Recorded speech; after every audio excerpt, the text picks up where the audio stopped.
बिस्मिल्लाहिर्रहमानिर्रहीम। शुरू अल्लाह के नाम से जो बड़ा मेहरबान और निहायत रहम वाला है।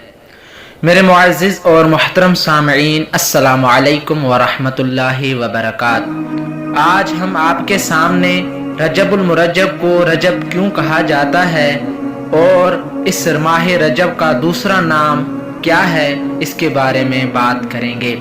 लेकिन अपना कलाम शुरू करने से पहले आप दोस्तों से गुजारिश है कि अगर अभी तक इस चैनल को सब्सक्राइब नहीं किया तो सब्सक्राइब कर लें और साथ ही इस बेल आइकन को ज़रूर दबाएं ताकि रोज़मर्रा की वीडियो की इत्तला आप तक बर वक्त पहुँच सके।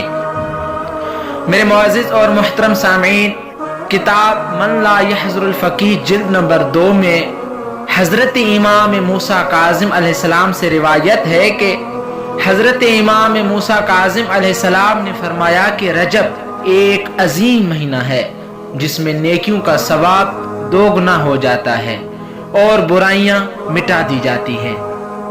और इसी तरह इकबालुल अमाल जिल्द नंबर 3 में ये रिवायत मौजूद है कि अल्लाह ताला फरमाता है, जअलतु हाज़ा शहर हबलन बैनी व बैन इबादी फमन इतसम बिही वसल बी।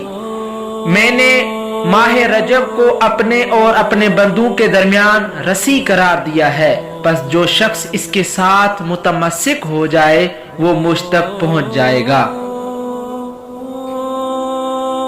किताब मफातिहुल जनान में हजरत रसूल अकरम सल्लल्लाहु अलैहि वसल्लम से रिवायत है कि हजरत रसूल खुदा सल्लल्लाहु अलैहि वसल्लम ने फरमाया कि रजब को असब भी कहा जाता है, यानी रजब al-asab, क्योंकि इस माह में मेरी उम्मत पर अल्लाह ताला की रहमत बहुत ज्यादा बरसती है। बस इस माह में ज्यादा से ज्यादा ये कहा करो, अस्तगफिरुल्लाह व अस्अलुहु अत-तौबत।